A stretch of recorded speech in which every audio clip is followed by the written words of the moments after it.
What was your first collective impression when you finished the entire white paper? It's well written. It's a wonderful platform, especially for me. Okay. As soon as I finished it, I was like, wow.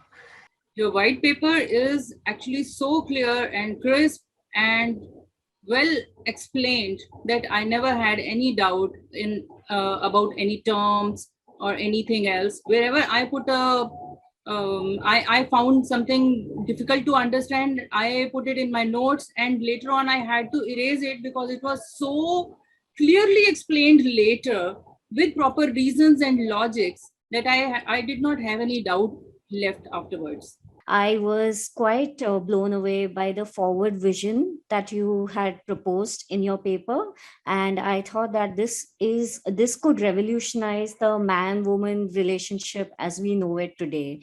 The best thing maybe about this was that you explained each and everything without kind of like about like each and everything was explained in the way we probably were able to understand it. But overall, it was like an amazing thing, and especially like the integration, which I read initially, was related to Tinder and Facebook reimagined or something, how to create that kind of a community. Social media has brought about a lot of things to light, especially regarding relationships and how many different kinds of relationships there are there. We have moved along the usual monogamous concept, and there are different kinds of relationships that are out there, but they are under the purview of being very, very silent, or they're not out there in the open, mainly due to social conditioning. So I mean, it's quite an exciting project that could bring the hidden facets of these relationships to the world. Purely emotional reaction was it aligned with my ideology as well, right? So keeping the technical portion aside, first of all, as soon as I finished it, I was like, wow. It being a classy, decent thing, blockchain based, where you can earn while making friends also, and the kind of concept of archetypes where you can have a better prospects of finding the best person you ever aspired. Looking at the paper and going through token economics and other coin related features and the broader idea of network currency, could you understand it easily, or did you find any serious problems? I think they were very well woven as far as theoretically we are concerned. I think that there was a nice transition from one element to another, and especially the tokenomics part of it was quite interesting because I mean, like, it's so rare to actually find a project where we take a real world case such as relationships and we weight against tokenomics. So I thought in theory it was quite well woven. These are like few of the projects. This has to if we talk in terms of other technology in mind, right, this is not possible, but blockchain has enabled us today to come up with these kind of communities, and it is possible, right, to make changes using these kind of technology. So we have the exact right tool and a right mindset. So when these two collided, and that's exactly what the white paper speaks about. You have discussed circular economy. Yeah. You have discussed blockchain. And you have clearly told about cryptocurrency as much as you could tell in this paper. I found circular economy very interesting. I mean, whatever goes on outside your platform is never going to affect inside. So that was an interesting thing. Besides, DRPD as your currency will be. More interestingly, you are using that currency and you are giving it back to the community. 25% of the tokens, which means 500 million tokens, would be given to community members. Every other platform where we put in all our efforts to gather so much attention to get more likes and to create a community, and we hardly get paid for that. We are also ensuring that after 2 million, the users who will be entering the network, they will be getting 50 tokens free of cost, which is called first time user exploration fund, which means with 50 tokens, you can get 5 months of full subscription. That's wonderful. Which means anybody who ventures into the network for the first time will be able to use the network. And within that period, that person can start earning. Okay. Now, if somebody is genuinely interested in dating, then that person can start to pay. In your community, I found it very interesting that you are actually paying for every single effort a person is putting in. Like even for one like also you have got a payment decided. Then whoever is actually have taken the responsibility, they are also getting paid, like ambassadors or your managers and everyone. And who are these people? These are all from someone among us only. I mean, that's a very interesting thing I have found out. Flix is also, I really like it. Another one I liked is the use of your ambassadors. And you know, it is the user is going to get paid, unlike Facebook, which is, you know, using all our creativity, time, and not really giving us back. And but that's also a very good point. And then the third is use of ambassador. Your ambassador program is very good.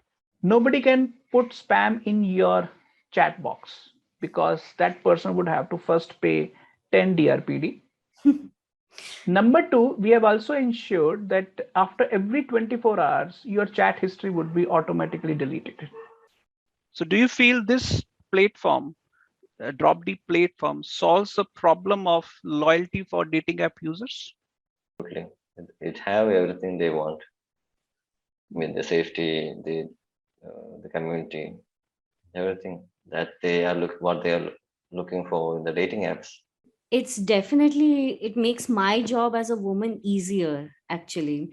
So instead of just browsing through millions or say hundreds of profiles where it's all about, you know, people wanting to just hook up, I know that there is a system out there for me where the algorithm will decide who is the best match for myself.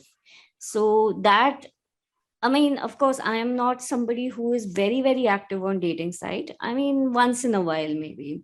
So the reason why I keep jumping back in and out of dating apps is because of this, because at some point, it just feels like it's just one person with 10, 50 profiles of the same kind. So if I am putting in my expectation list in the system and the system is actually able to find a partner for me based on that, it makes my job as a woman a lot easier.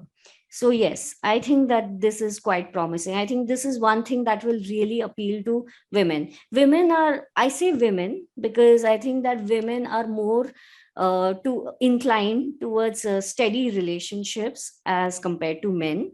So we take our time, but we do look at what a particular match could result in a future.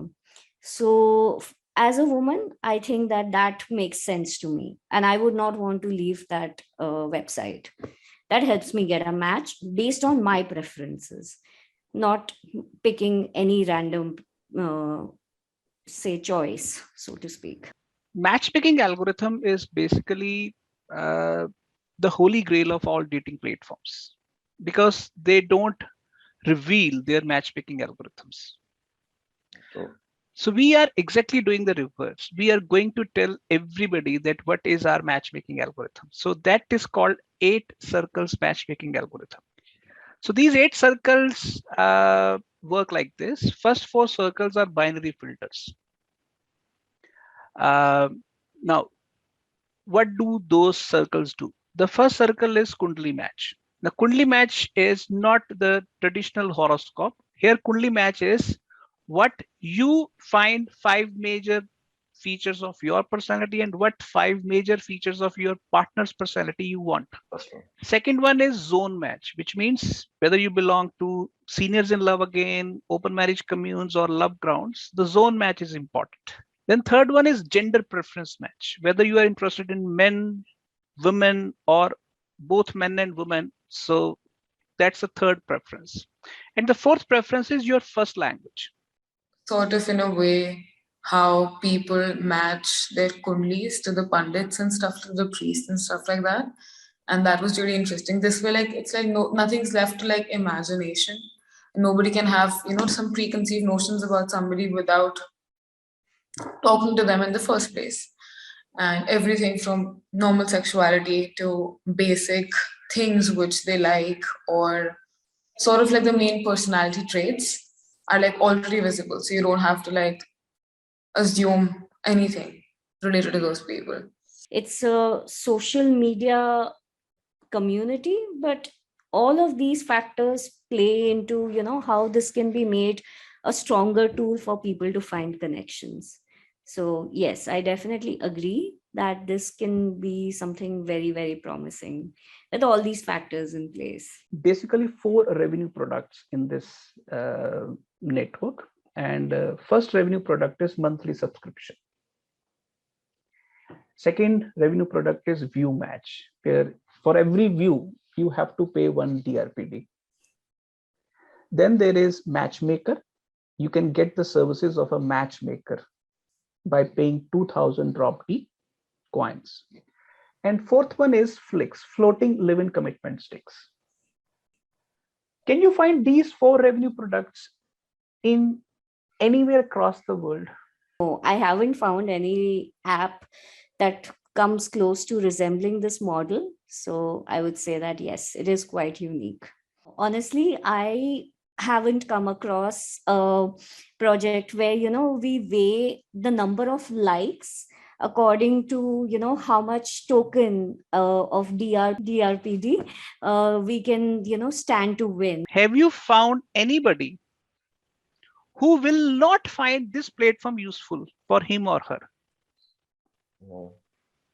It will be useful for everyone. I should be part of it.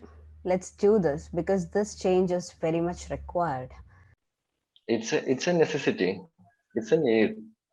So the more we get disintegrated, somehow there will be a mechanism that will come back. Like people will use some platform or the other, and they'll again try to find that connection back to themselves, right? Like themselves and with others, things like that. So I believe this project will be like more or less a pioneer in that connectivity domain. The future, I'm talking from the future oriented or mindset. There are many things that I found quite interesting and quite related. They made sense to me. Being a writer, I can clearly see the effort and the research you have put in. So thanks to you, you have done a wonderful job.